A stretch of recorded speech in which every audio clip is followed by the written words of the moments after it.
person that I have, I guess you could almost say I was a stalker. She may not realize it, but I have tried to get this lady to be a speaker at our meeting for 5 or 6 years. And patiently, I was helped along that way a couple of years ago. Corky Peterson says, well, she's on a missionary trip for her church, and she won't be back for a couple of years. And so I think the past 5 years? 4 years, yes. In Salt Lake City? No, actually, we've been in Georgia and in Salt Lake. Well, the information I had was, Salt Lake's anyway, good. but we have Kathy Burrow tonight, and I think she's got a topic that you will find very interesting. As Maureen has already told you, we may or may not have a meeting in January, so for sure our February of 2025 speaker will be by way of Zoom, and it will be, our speaker will be Nancy Lowe, and her topic is going to be organized like an archivist, taming your genealogy records and research.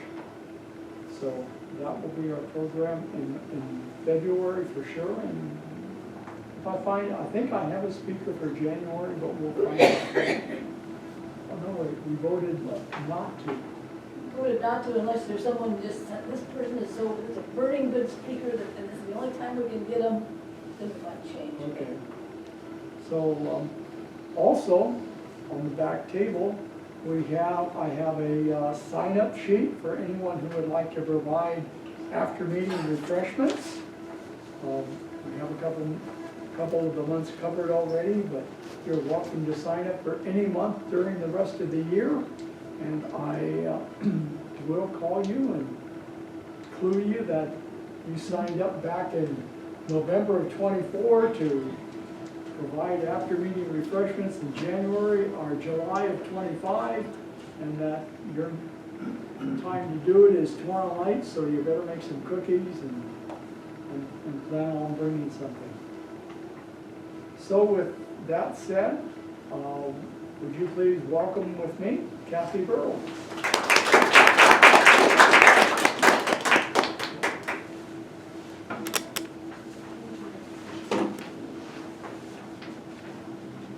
Okay, just to clarify, I, 2.5, well, almost 3.5 years ago now, we were called on a mission to go to Salt Lake, and with my family search background, I thought for sure I needed to go work in the family search library.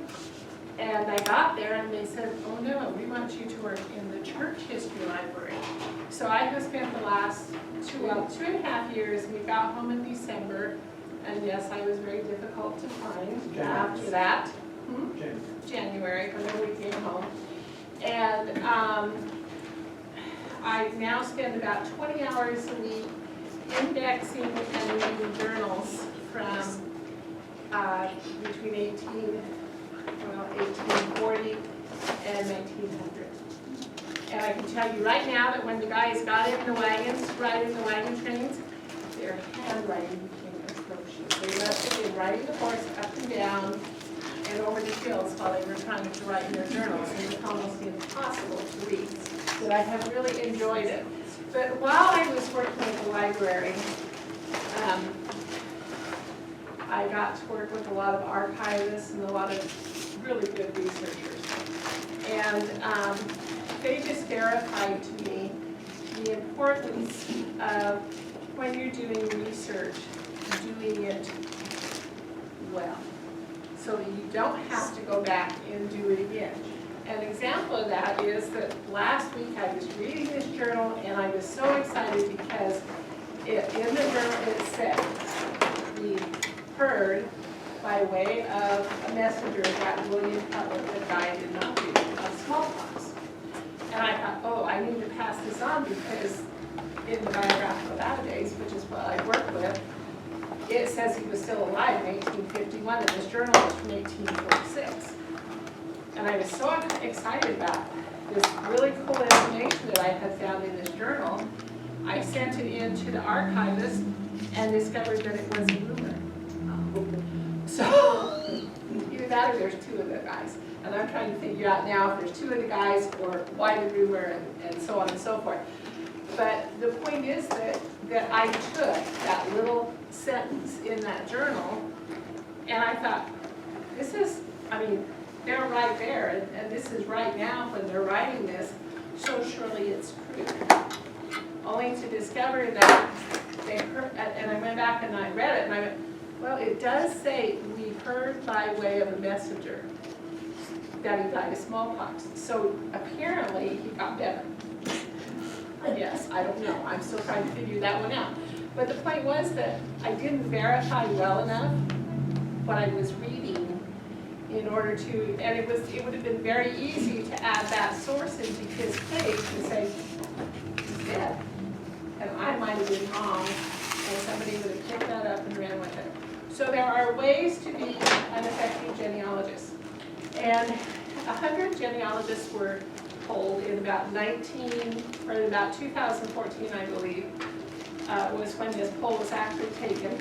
And out of the 100 genealogists, they were asked, what are the most important things? What are the 20 most important things you think a person who is doing research should know? And so these are the 20 important things, plus I added 3 more that were in the list of what they said. So we're going to talk today about what professional genealogists believe are the 20 most important things. So you want to just be my clicker, okay? So the first one we're going to talk about is verifying what you read and what you receive from others. Genealogists decided that this was the most important thing you could do, was to learn to verify your work.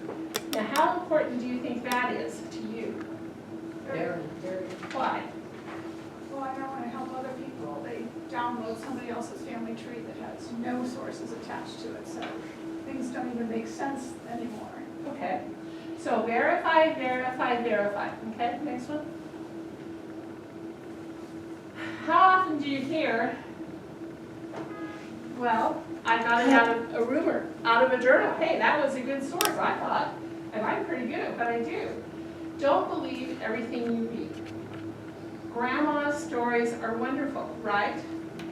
But they're stories, and they're family stories, and they're passed down. And until you verify that story, it's nothing more than a great story. Now, my husband's family story is that Harrison Hobbs sat on a tree and his neighbor walked by and he shot him, and it was because of a girl. That was a really good story.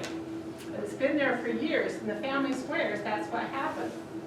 Clear back in 1900. Actually, it was about 1890. Well, what really happened when I finally verified the story was that he and his neighbor had been arguing over a piece of property. The neighbor had come and beat up his son, who was out working in the field, and Harrison had come, and they had gotten a fight, and he had shot him, and he had been arrested for murder, but they said it was self-defense, and so they let him off. That was the real story. Now, the story that I heard for years from the family was really more interesting, because it was about a girl, and he was sitting in a tree waiting for him. But the point was that until I verified it, it was definitely more than a family myth. It was just a story.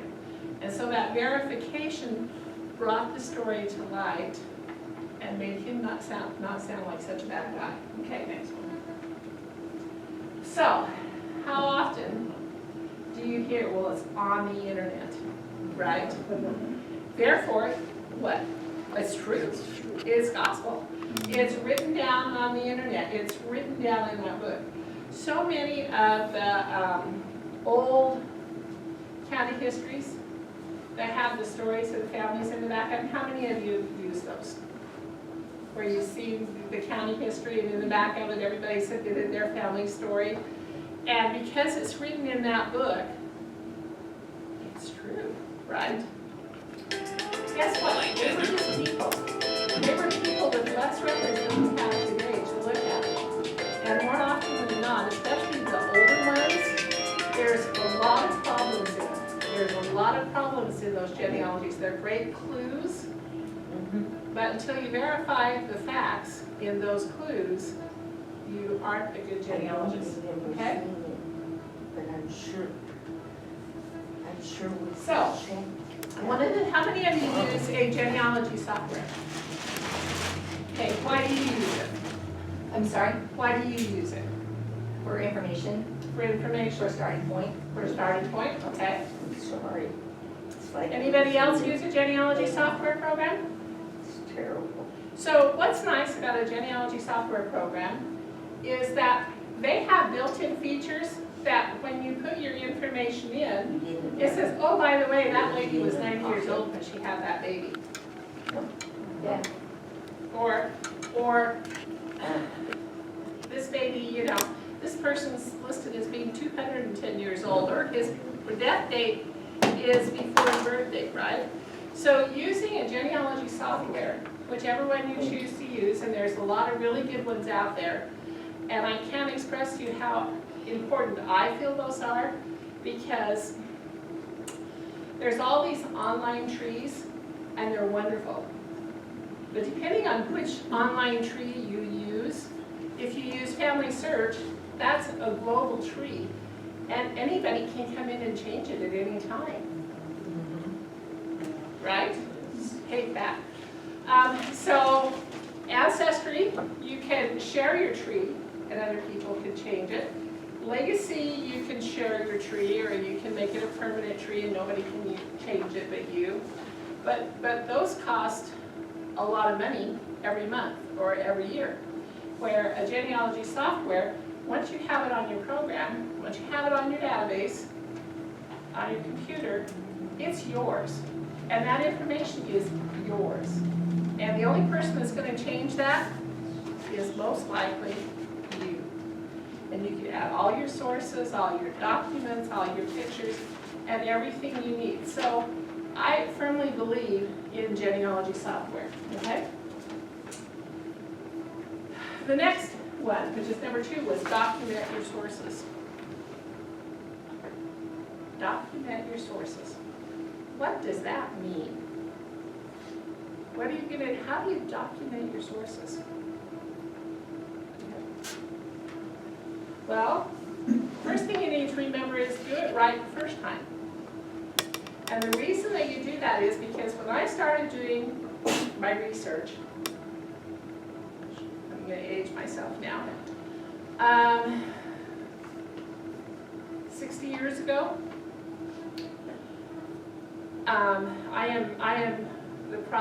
my mother was a professional genealogist, and my mother was wonderful, but my mother, I got married and moved away, and so I didn't have my mother sitting there telling me, now this is how you need to do it all the time. And so I would find sources and I would find records, and I was so proud of myself. But you know what? Right now, where it came from. So what you get today, me, is I'm going back and clarifying my records now. I have to go find them again. And some of them I can't find.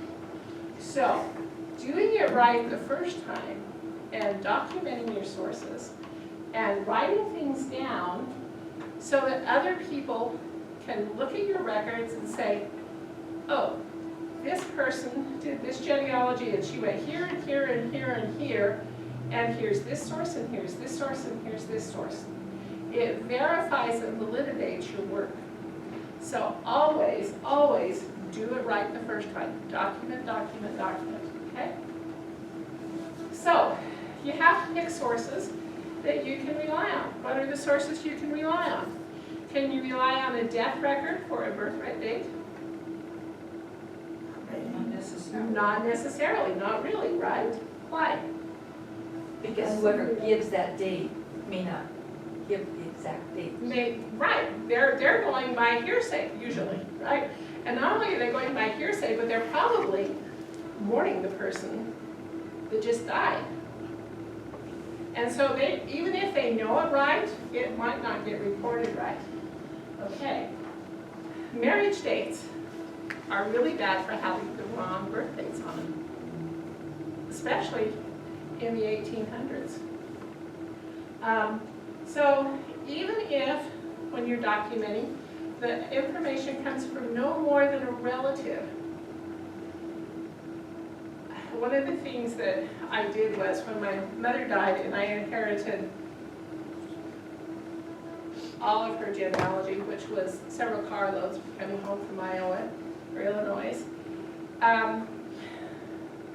She had every letter that she had ever received in her research, boxes of them. So when I got ready to take those boxes of letters, and knowing that my children would probably just throw them away, and knowing that I needed to do something to preserve those records, it was important that as I took out of them the story, which I put in one area, and the facts, which were written down in another area, like when Aunt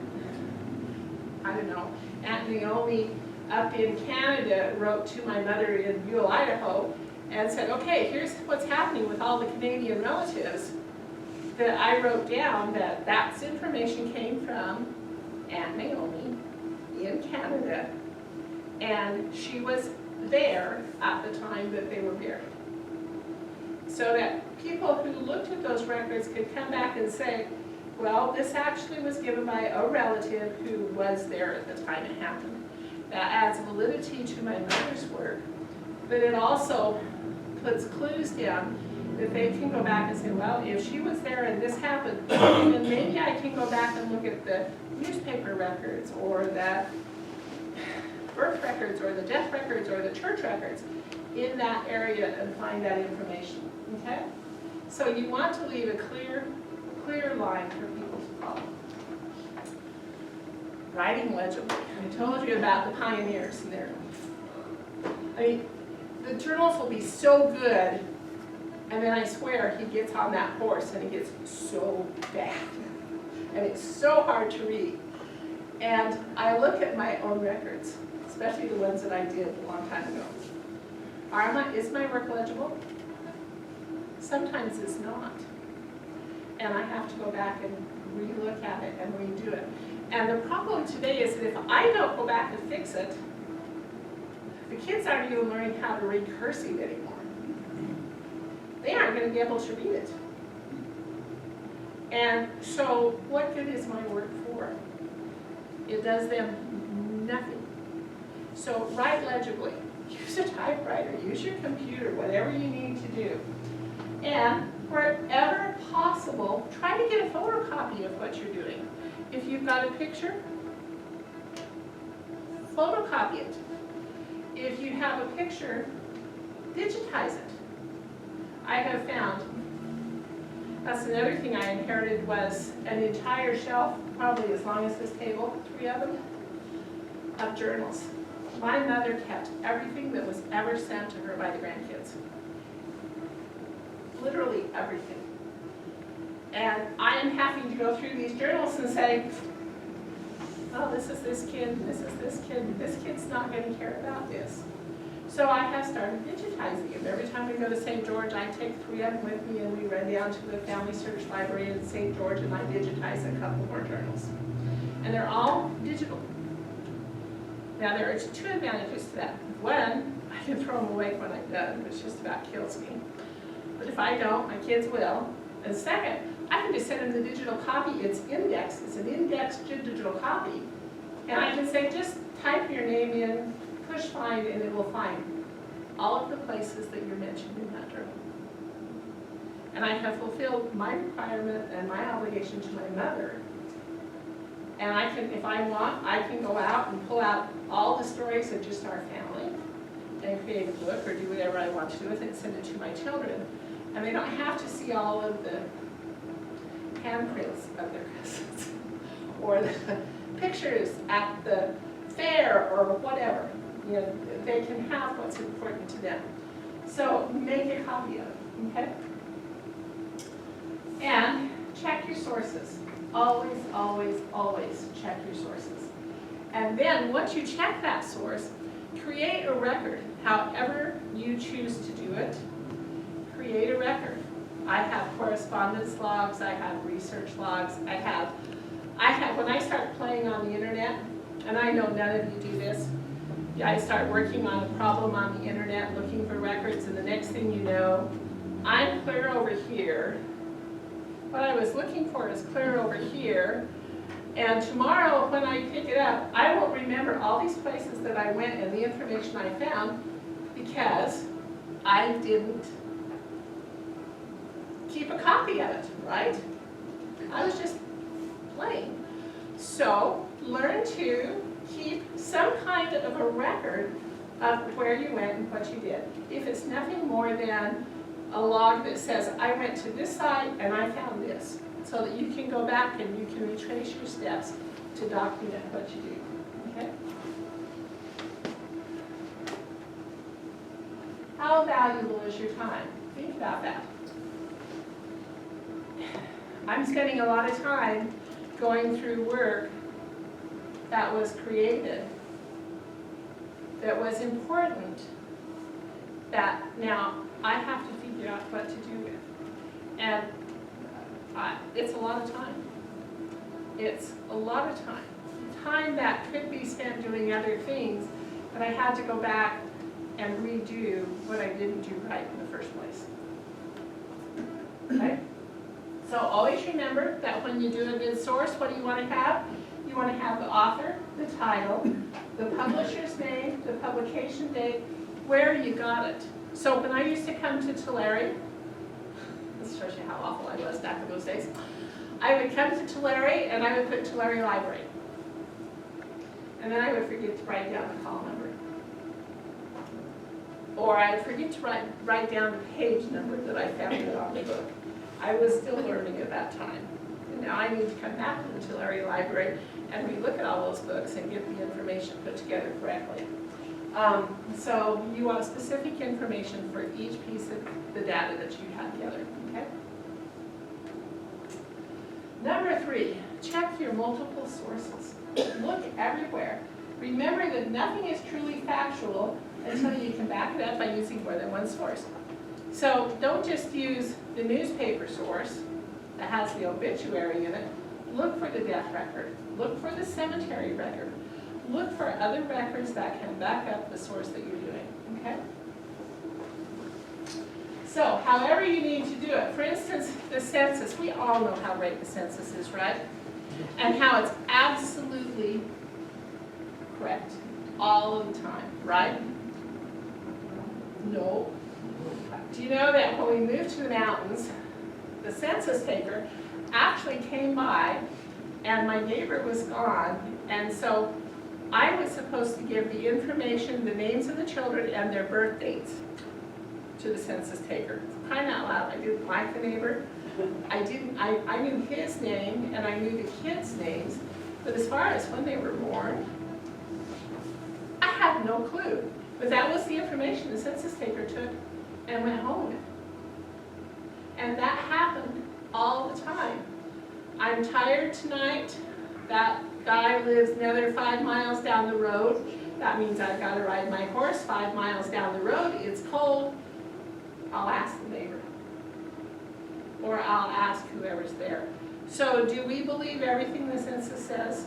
Absolutely not. But what is it? It's a great clue.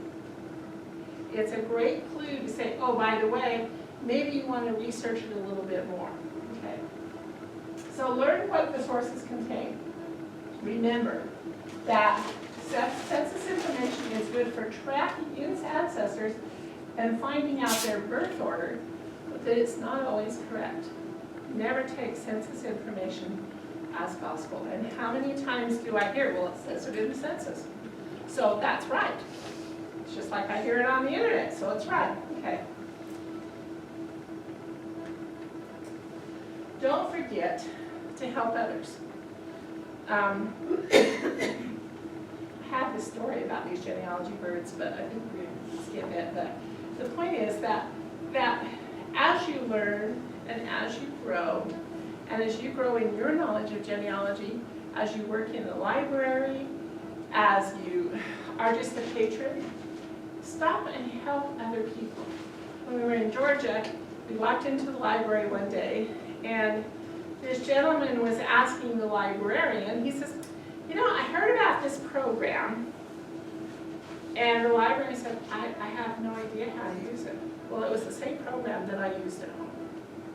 And so, just by overhearing what they were talking about, I said, you know what, I can help you with that. And I went to his home a couple times. I met him at the library several times. And together, my husband and I helped him learn how to use that program. And when you learn how to do it, help others. If you know how to use a source and you're in a library, and somebody's a little, I'm not sure about that, explain why it's good. Take the time to share your knowledge, okay? Number 4, how many of you have hit brick walls? Never, right? All of the genealogy just falls right in front of us. Do you believe that? You don't. Easy. Okay, yeah, a lot easier. So, what do you do when you hit a brick wall? Throw up your arms and quit and say, I'm done. Come back, okay? So what do you do with it? I put it away. And I say, that guy doesn't want his genealogy done right now. I'm just going to put him to the side. And when he's ready for me to do it, he'll let me know, and they usually do. And I'll pick it back up. Or a record will fall into my lap, or I'll be in the library and I'll be looking for this person. All of a sudden I'll find something that says, oh, come back to this person. Here's a little bit of information that's going to put you a step forward. So when you hit a brick wall, be patient. And don't jump to conclusions. I jumped to a conclusion when I read that journal. I was wrong, or at least they're saying I'm wrong. I haven't convinced myself yet, but they're saying I'm wrong. Be patient. I will probably spend most of this week trying to prove that that guy died. He probably didn't, but I'm going to make one heck of an effort to find out. So, be patient. Be patient, be patient, okay? So, what do you know? Write down what you know. When you're done with the guide, write it down. You source all your sources. You can go back to them at any time because you know exactly where they are, right? Because you documented them well, and be patient. And when the time comes, you can pick that guy back up and you can start right where you started, okay? Okay, talk to your family. When? Yesterday. A week ago. Yes, talk to your family now. If you have family that is alive that you need to talk to get information about your family, do it now. Don't wait until they aren't there anymore, okay? We simply have to share. And go to the next slide. So somehow that went out of that. So next time, share your time, your research, and your interest with others. Oh, they're just backwards, that's what happened. So, I'm back. okay, so talk to your family now. Go get over it, go on. The family may say, I don't want to tell you that story. Okay, I'll go ask somebody else. And when you do it, remember to consider other people's feelings and how they feel about a particular topic. And the other thing you have to remember is that just because this person won't talk to me, maybe this person over here has that information and they will share it with me. So don't talk to just one or two family members, talk to them all. And that includes all of your family members that are online. Recently I got an invitation on Facebook from some cousin that I don't even know that has a whole bunch of pictures of my second great-grandfather's family. And she said, I would like help identifying all these people. Well, some of those pictures I discovered were pictures that I had that had names on the back of them. Yeah. And I was able to identify, I don't know who she is. I don't even know where she lives for that matter. But the point is that together, we were able to identify those pictures because she reached out online, in Facebook nevertheless, and said, can anyone help me? And I was able to do that, okay? Go the right way here. Next, share your time, your research, and your interest with others. We talked about that a little bit. So let's just go to the next one. Remember, it was meant for sharing. If I've got a story, figure out a way to publish it. Where are some ways that you, places and ways that you can share? You can share in Family Search. You can add memories in Family Search, and anybody can see them. You can add memories in Ancestry, and anybody can see them. You can write a blog about your family history. There's Forever Storyworth, where you can go in and you can write stories about your family and share them with your children. There's the picture place that I have all my stuff, Forever, which is an online picture storage place that I can share with my family. And they can see those pictures as I digitize them and share them. So share what you do. Okay. Oh, you're going to have a talk on organizing your data in February. If you don't have your data organized, I would recommend that you go listen to her. And just remember that, go to the next slide, everybody has their own way of organizing stuff. What works for me may not work for you. What I did 50 years ago is now being digitized and put on my computer into a database that I can understand. I have a friend that is real techie, and I would never organize my stuff the way he has, but it's great for him. So figure out an organization plan that works for you and move on, okay? Learn about your ancestors. We don't want just facts. We want, go to the next slide. We want stories. We want drawings. We want history. I can't express to you, if there's nothing else I have learned in the last 2.5 years, is the importance of the story. Of knowing who they were, why they did what they did, and everything surrounding them. That is so important. And to our children who are struggling in the world today, being able to sit them down and say, Grandpa Joe walked across the plains and 3 of his kids died, naturally unmarried. Her husband died, 2 of her children died. They buried one at sea. They got off of a train in Kansas City to bury the second one. Her husband died 2 weeks into the company going across the plains. And she came across on foot because they were assigned to a wagon that had 7 families. And the only thing the wagon carried were the belongings of each family. And she and the rest of her children walked all across the United States on foot. And when she got to Utah, she said, best thing I ever did. What made her say that? And sharing the reasons that she shared with my children makes her important. But it also teaches them that, you know, we have problems, but so did our ancestors, and they survived, and so can we. So share the stories, okay?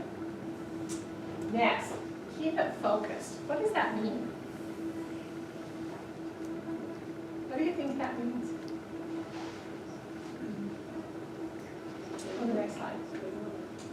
So, that means means that when I get tired at 2 o'clock in the morning when I'm doing my genealogy, I probably should just stop and go to bed. Instead of sitting there and finding other fish in the sea and losing track of what I was focused on. One person at a time, one family at a time. Don't worry about the rest of them. Today I'm focused, or this month I am focused on this person and this family. And the rest of the families will still be there next month. Don't feel like you have to go in and do this massive search for everybody all at once. One, how to eat an elephant? One piece at a time, right?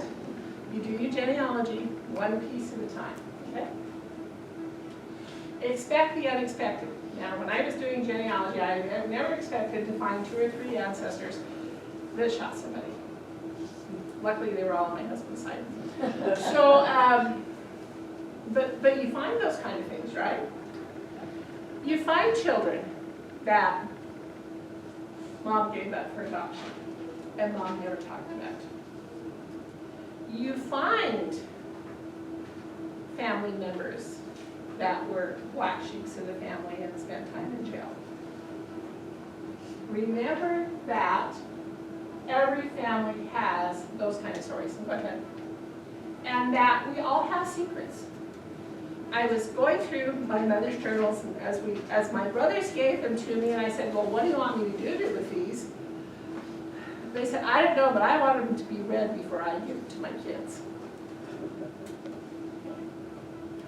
So I knew what was in the journals. But as I started reading the journals that my mother wrote about her grandchildren, I went, oh, I think that grandchild who is still alive better give permission for me to tell his story before I share it with the family. And so be aware that living people have living stories that they may not want shared. So as you find these unexpected things, be prepared for the fact that you're probably not going to tell everybody everything you find. And that you may keep a few secrets that just are your secrets. And if they're living, give them the opportunity to say yes or no. Okay, next one. So, be respectful of the living, especially if the information is about them. Please do that. Okay, next one. Ask questions. How many times do you go to the library and you're not sure, go to the next one, how to do something?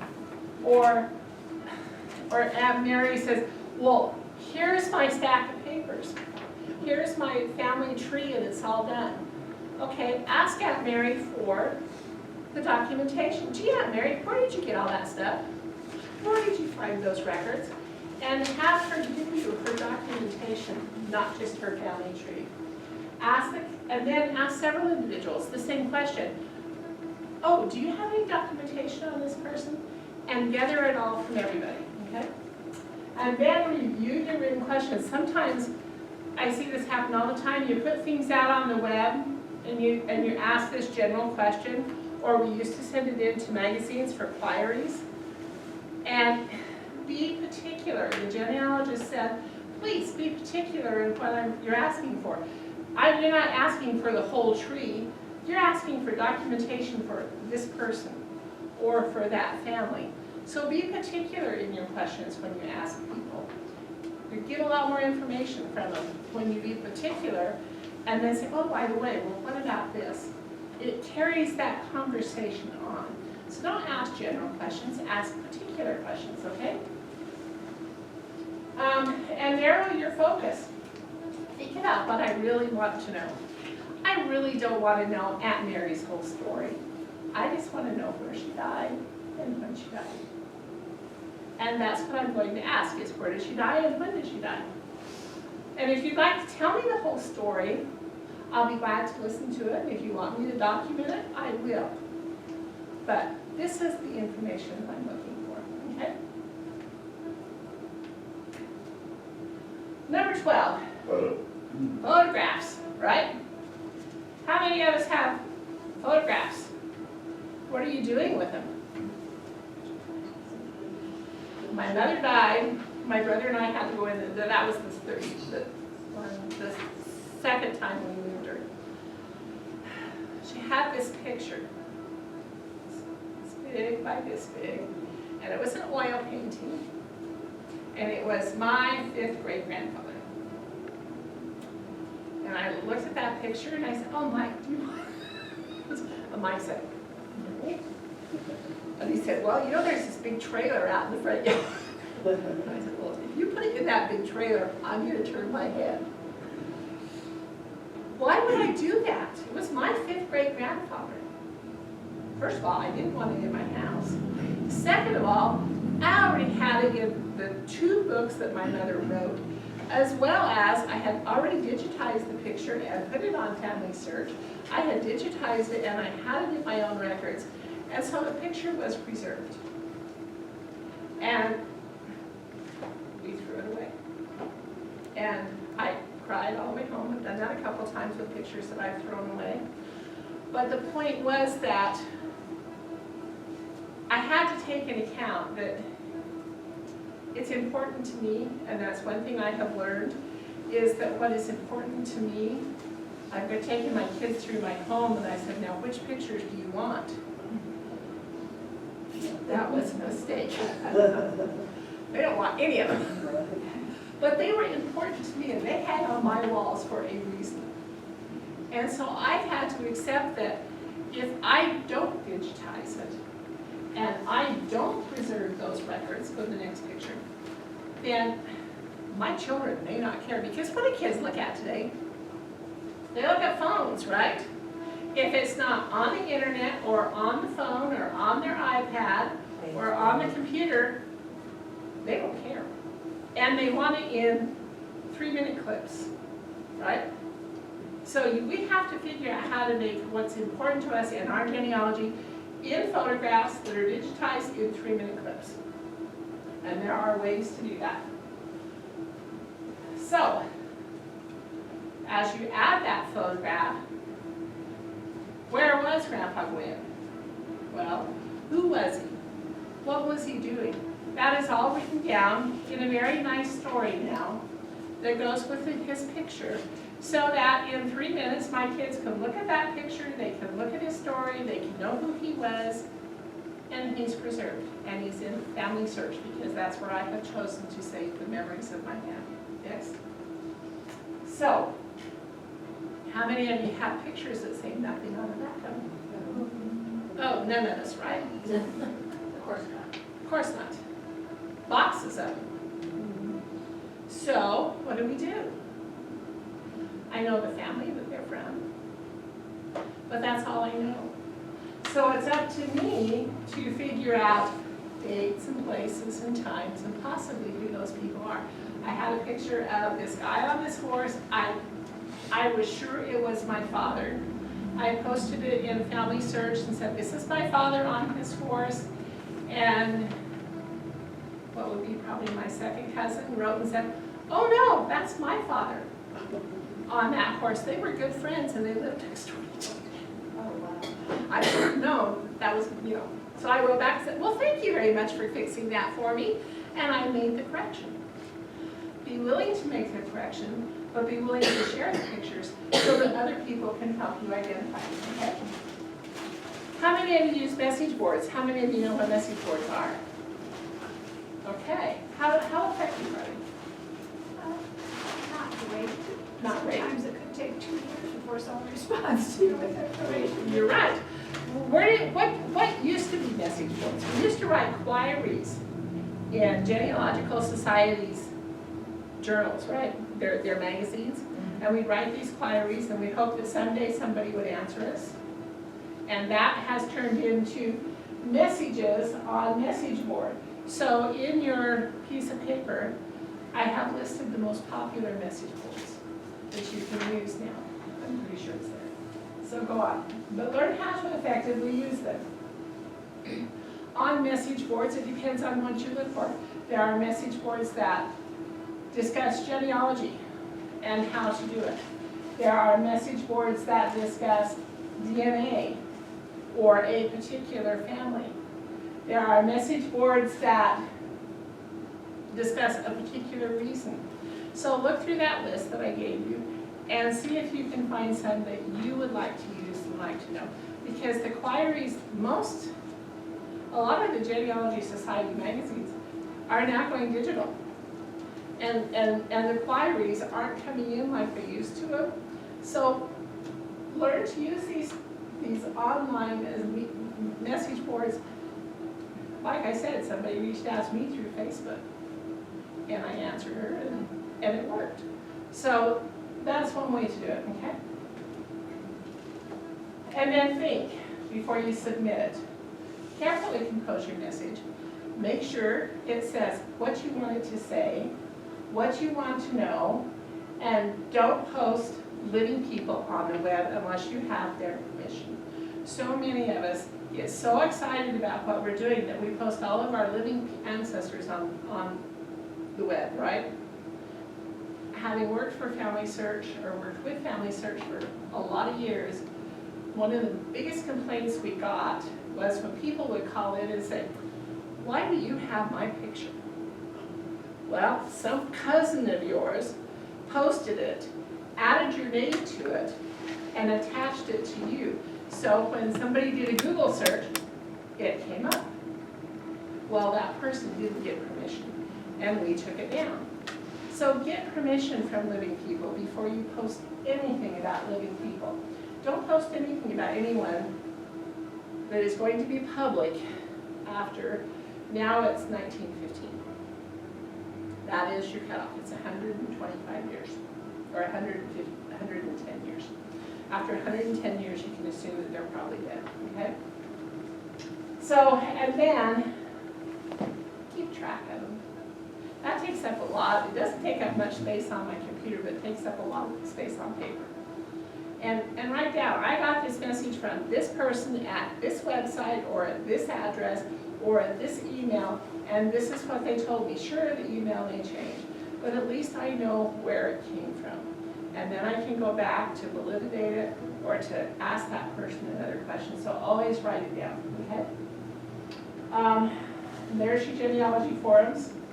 The Family Search community is very good. It's more about, well, they have topics on everything, including surnames. The Reddit one, I'm not real familiar with. That's fairly new.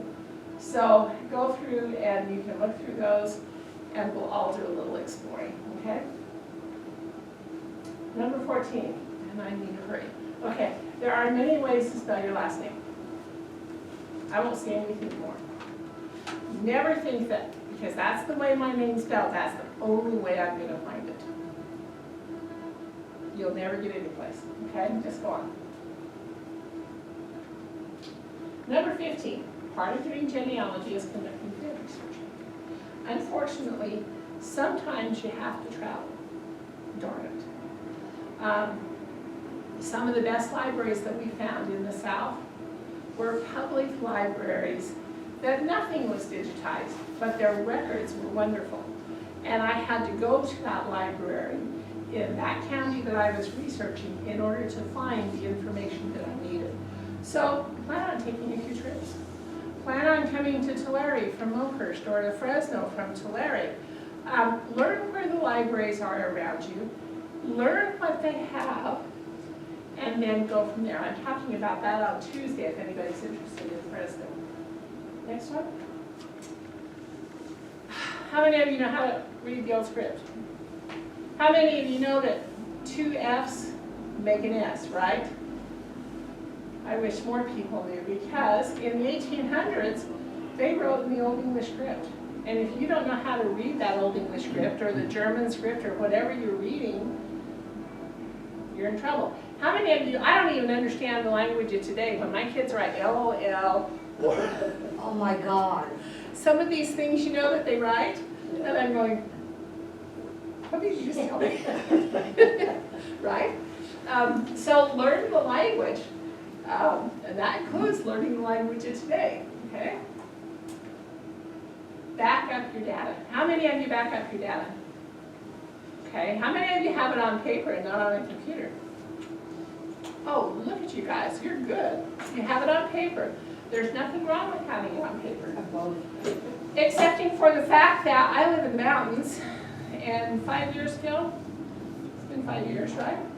5 years ago, we had just got home from church, and I got a phone call, and somebody said, "Are you guys okay?" What are you talking about? Look out your window. 23 homes, less than a half a mile from my house in 2 hours, burned down. I learned really fast what was important in my home and what was not, as I loaded my car to be evacuated. And unfortunately, my computer went, but none of my genealogy records went. They would have been lost. Hence, I'm digitizing them all. But the point is that back them up, whether you do it on the cloud, on a hard drive, on a flash drive, on OneDrive, wherever you want to back things up, back it up. Next one. How often do you back it up? Well, first of all, what do you want to back up? You have to make that decision. This is important to me. My pictures are for the most part in forever. So it's on the cloud and it's based off-site. I could probably take my computer really quickly and I would have most of my records, but everything that I have on my computer is in OneDrive. And so no matter what computer I have with me, I can pull up all of my records. So think about that as you do it, okay? And how often? Well, how often? Once a week? Once a month? Once a year? You have to make that decision. I'll be honest with you, I do not back up. Well, no, I shouldn't say that. My computer automatically backs up every day. But before, I had to say, this week on this day, every day, I'm going to back up my computer. And it was all backed up to a large hard drive, or a small hard drive, that I could just quickly take away, okay? So you decide what's best for you. Next. We talked about genealogy software. The one that I like the best, I'll be very honest with you, is Roots Magic. I think Legacy is too difficult, but it's got features in it that are absolutely wonderful. It does focus and searches that are fantastic, and I will put my data into Legacy long enough to pull out a list of everybody that was in the Civil War, or everybody that fought the Revolutionary War, make a list and take that list and work from it. It doesn't matter what you use, just use one. Learning to use the census, we talked about that. The censuses locate people. That was numbered behind teen on the list, was that people really don't know how to use the census good. Do you know what all the ticks are for before 1850? And what do they mean? And what can they tell you about your family? They may not give you names, but they give you approximate ages of all the children.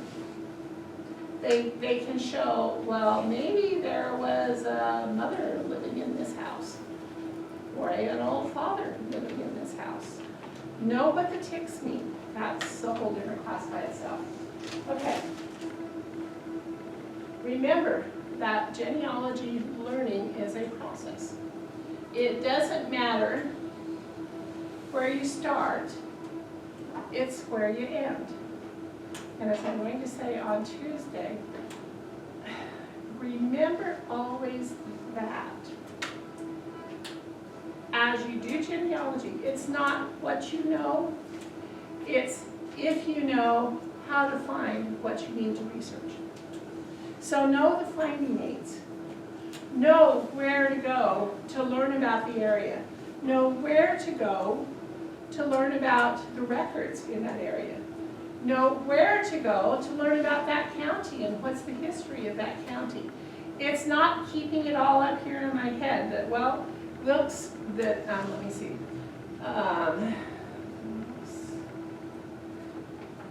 That anyway, that this county, Ogle Park County was formed in this year, and before it was formed, it was in Wilkes County, and before it was in Wilkes County, Georgia, it was in the Indian Territory.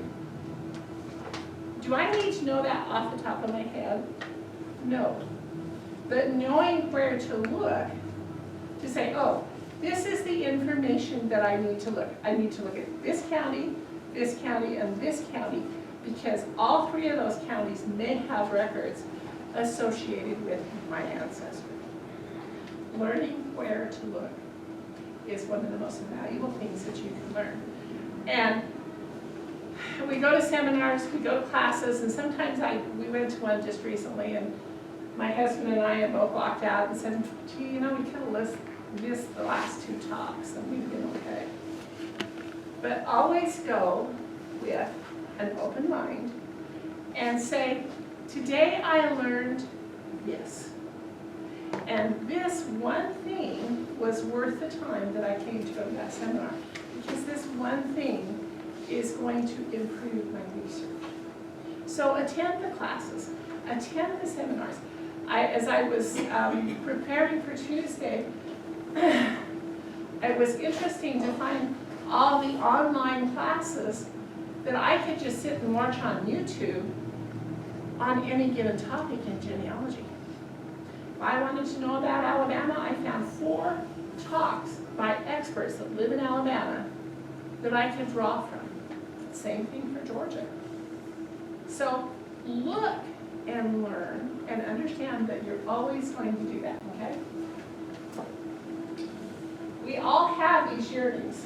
We all have these yearnings. When I started many, many, many years ago, my mother said, leave your genealogy alone, because I've already did it and I don't want you to mess with it. Go do your husband's genealogy. So for 50 years, I went and did my husband's genealogy. 4 years ago, my husband decided he wanted to do his own genealogy. And I have to apologize, I feel really bad a lot of the times, because dang it, I've already done it. It's done. Don't touch it. But the point is that, understand that where I started, who would have said that I had an office full of genealogy books and drawers and pictures and all the stuff that I have accumulated that now I have to decide what I'm going to do with to pass it down to my children. I wasn't there. I was worried about how am I going to take care of 9 little kids at the same time at that particular time in my life. But I am here today to witness that it's because I loved my family. It was because my mother taught me the value of a story. I know my husband's ancestors better than he does. I know all their quirks, I know, and when I die someday, I've got about 4 of them, I'm gonna go say, what happened to you? Or, why didn't you leave me a record? Or, did you really do that? All these things that I want to know because I have learned their stories. I have learned to love them. And that's why we do what we do. That's why we become genealogists, okay? Very quickly, go to the next one. We'll skip that one. Okay, we've talked about this, learn how to use the web. If you don't use it, learn how. Take some classes. They tell you all the time, they say, oh, you can't break your computer. I still don't believe that, because I can break mine on a regular basis. Thank heavens I have a son close by that can come over and say, Mom, that's the button you shouldn't have pushed, or whatever. But the point is, learn how to use them. Learn how to use the message boards. Learn how to look for the free classes. Learn how to look for the research aids. How many of you use the Family Search Wiki? How many of you know what it is? Okay, this is your homework assignment. I want you to go home and I want you to figure out what the Family Search Research Wiki is. Okay? One of the best tools on the internet that you can use is the Family Search Research Wiki. You get to it by going to FamilySearch.org. You click on Research in the upper tab. Under Research, it says Research Wiki. And when you get to the Research Wiki, you type in any information that you want. If you want to know about the War of 1812 and who fought and where they fought, it'll tell you. If you want to know about Idaho and all of the records that are available in Idaho, just click on Idaho Online Resources. It takes you to 2 pages worth of research tools that you can just click on. And they have that for every country and every state. Hours and hours and hours can be saved by learning how to use the web. So go home, you have my email address. If you have any questions, you can send me a message or text me and say, you know, I didn't know that. Or just tell me that, hey, I looked that up and I figured out how to do that. Let me know. The Research Wiki is wonderful. We can do research from our desktop today. Do I have to go to Salt Lake? Well, yeah, but that's beside the point. But the point is, I can do an awful lot of research right from my house. I don't have to go to a family search library anymore. I discovered yesterday, I have these 2 great big fat books in my library, and I discovered yesterday that they are both online, and I can look at them for free online. How many of you know what Internet Archives is? Okay, we need to learn what Internet Archives are. And we can get the handy book, we can get the red book. I was looking through it yesterday, and I'm always looking for records in Pickens County, Alabama. I found 15 records, 15 books on Pickens County, Alabama records. Guess what I'm going to do after Christmas? Not now. But anyway, but the point is that learn to use these resources. There are some wonderful resources out there, okay? Analyze your data. That was number 22. Always look at your data. Who were they? What did they do? When did they live? Where did they live? And why did they live there?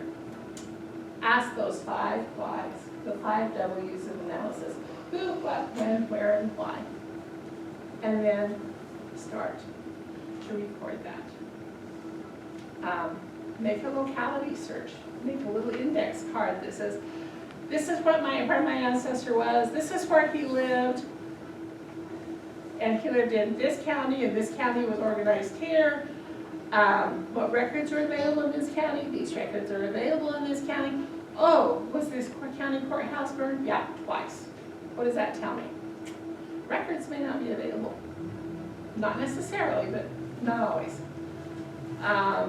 And then you want to know, is there anything in particular? Were there any wars that really affected this county? And if you're working in the South, the answer is yes. If you're working today, if you're working in areas where they've had these hurricanes come through, all the records in some of the counties that I do research in may have been destroyed in the last, in South Carolina. I'm a little worried about that. So you need to know, were these records destroyed? Were they damaged? To think that they were all damaged in the Civil War is so untrue. Okay? And then you need to be Sherlock Holmes. You have to just be like Sherlock Holmes and analyze what you do. Analyze what you read. When you eliminate the impossible, whatever you have left, no matter how improbable, must be the truth. And sometimes that's the thing to remember. I've eliminated everything else, so this has got to be what's true, okay? And finally, whether you believe or not, ask your ancestors up there. Occasionally I will sit down at my desk and I'll say, okay, who's going to tap me on the shoulder tonight? Sometimes somebody does, sometimes nobody does. But the point is that they're watching, and I firmly believe that. And I believe that they're going to let you know when that brick wall needs to be changed. They're going to let you know when it's time for you to open their chapter, to write their story. I firmly believe that. So pray for that inspiration. Ask your ancestors to help you. Next slide. That's it. That's it, okay. So, I want you to know that I love what I do. I love research. I love reading old journals. I love telling the stories. I love the time and the effort that has gone into years of learning how to do this properly. And I just want to thank you for letting me come tonight. It's been a while since I've given a talk, like a long time, because I have been gone, I have been serving other places. But this has been a true delight for me tonight. And thank you so much for that opportunity. If you have any questions, I'd be glad to stay and answer them for a few minutes afterwards. You've got my email, you have my phone number. And I answer texts, and I answer emails, and I even answer my phone when it's turned on. I've learned how to turn it off for the last 2.5 years because I worked in the library. So it's off, or it's silenced more than it's on, but I always look at it eventually and get back to you. Just leave me a phone number, okay? Thank you. Yes? In our family, we're created, cremated, and scattered. So people are gonna have to believe what I write. There's no way to verify it. Right, so what you're going to have to write, but is there a death certificate?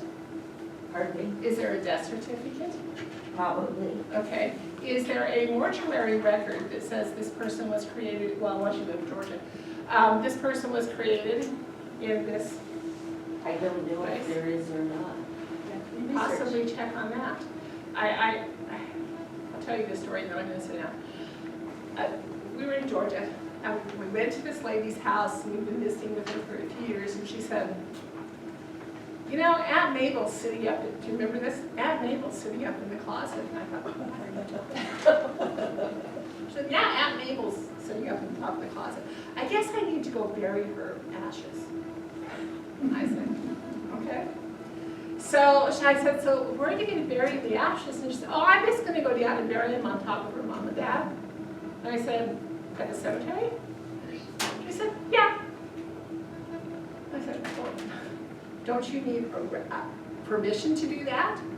Or a record to do that? And she said, honey, this is Georgia. They don't care. All I have to do is go put that table on top of her parents and it'll be fine.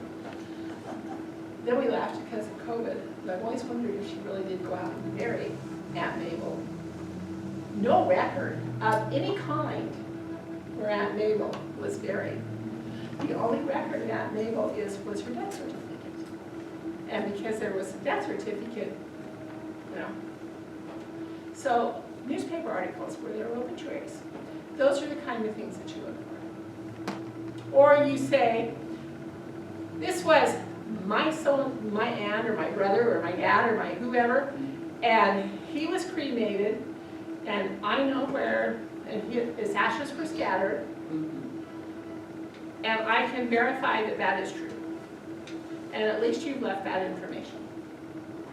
You just have to believe what you write. Yeah, Okay. and that I was there.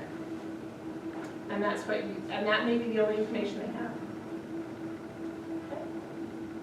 Anything else? Yes? I'm curious, where to start with you've done your DNA and all that. Do you have any recommendations for somebody putting it all together for you? No. Or- I'm sorry, DNA is not my strong suit. If I were going to learn about DNA, I would call Bob Gibbons. Do you know who he is? Right. That's who I would call. He seems to be one of the DNA experts in the area. Another person in the area that's probably a DNA expert would be Amy Mayhew. But to be very honest with you, I have my DNA. We have done it. We have it on Legacy. And I can look on Legacy and it tells me who, you know, if I've got new cousins or something like that. But I really don't know a lot about it. I'm sorry. Yes. I have not quite good vision, so my husband does the computer work for us. And I got this from Ancestry that showed the traits that I have from my mother and father. Okay. There's about 99 traits, and most of them were true. Okay, so That's one of those, that's just not a DNA test, it's one of those, there's a, Ancestry has, it's like a medical DNA that you can do, Uh-huh. and they give you, so they break down more than just regular DNA. And there again, I don't know a lot about it, but they do that. They're actually using the original samples we Yeah, sent. yeah, A lot of it isn't medical, it's like, yeah, so I honestly don't know, I'm a sorry. lot of it's pretty long. Yeah. But it's-